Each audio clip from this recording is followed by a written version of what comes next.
All right, let's go to the Word of God. If you want to read along with me, we'll be in John chapter 6, starting in verse 35. Jesus said to them, I am the bread of life. He who comes to me will not hunger.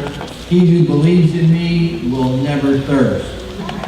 But I said to you that you have seen me, and yet do not believe. All that the Father gives me will come to me, and the one who comes to me I will certainly not cast out. As Nick's coming, let me just go ahead and mention those of you who are going to be participating on August the 18th, which is Saturday, from 10 until noon in our Sunday School Directors and Teachers meeting for this year. Also, all the people who teach small groups during the week, Wednesday nights, Sunday afternoons, are welcome also. That meeting is going to be led by one of my younger brothers, Robert Turner, who is in the Austin area, has served in churches over in that area, teaching small group leaders and that sort of thing. So we just want to let you know that if you're going to try to get any, really bad information on me, this would be an excellent opportunity to come on the 18th, and he can tell you all kinds of things.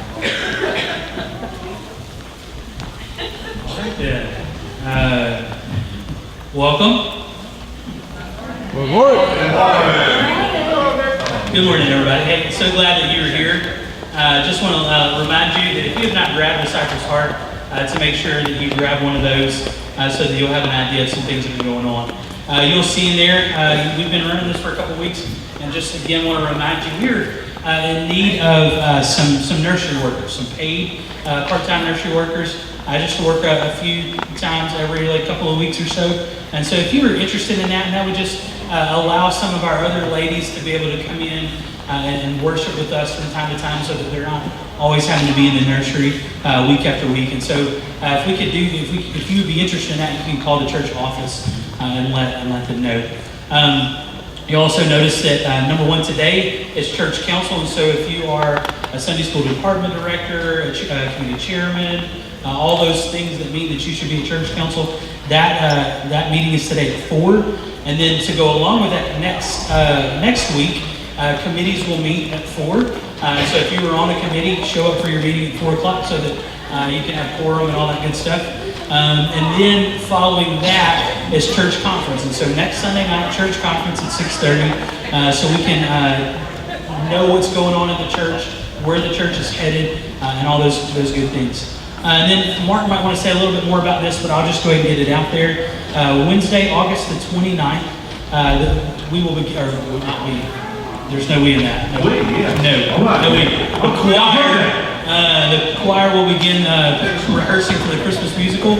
And so if you are unlike me and are musically skilled in any way and interested, Mark would be able to use you, and I think you'll need some people to do some acting and things like that. Yes. All right. We need some characters. Some characters. We got plenty of those.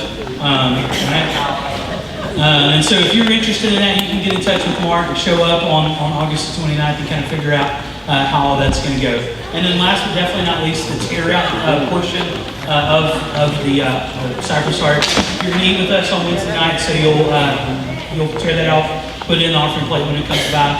Or if you need more information on the church, you make a decision at some point during the service, you can fill that out, tear it off, put it in the offering plate when it comes by as well. So once again, welcome, and I will turn it over to Mark. I'll go ahead and warn you, Pastor. When you made that comment about your brothers, somebody in the choir said, yes, we'll be asking you questions. So I just go ahead and be prepared for that. It was great to be back with you today. Let's go ahead and stand up and sing. How great is our God. Here we go.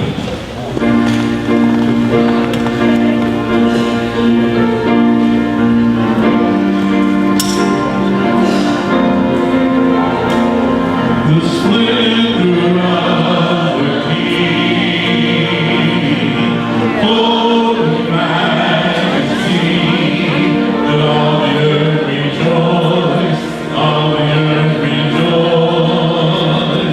He rises up in my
worship you today, we ask that you would help us to do that with our whole heart, from our spirit. Lord God, that this would not be a superficial experience of just coming and going, but this would be a time that you meet us in the power of your Spirit, whether we have already come to faith and trust in Jesus as Lord and Savior, or if today that's going to be something that you're going to speak to us about. We ask that you would help us to hear clearly in our hearts the things that you're going to speak to us from your word. Now, Father, as we think about the week ahead, we don't have a clue of what's going to happen, what it's going to be like, and things that could be going on. But we're grateful as we speak to you this morning that you know every detail about every place and every person throughout this world. We thank you that your love for us has been clearly shown on the cross when you died for the sins of all mankind, that if we would put our faith and trust in you and you alone, believe that you are our way, our truth, and our life, that you would save us. Lord, no one else can do that but you. So, Father, as we go through this time, we ask that you would minister to each need that's here. Some dealing with struggles and difficulties, some today filled with great joy over things that you've already done, whatever is the need, whatever is the situation in each individual person's life. We ask that you would meet us in that place and cause us to respond to your work in our life, not with fear, but with great expectation and joy, because we know that you love us. And we thank you for that. In Jesus' name.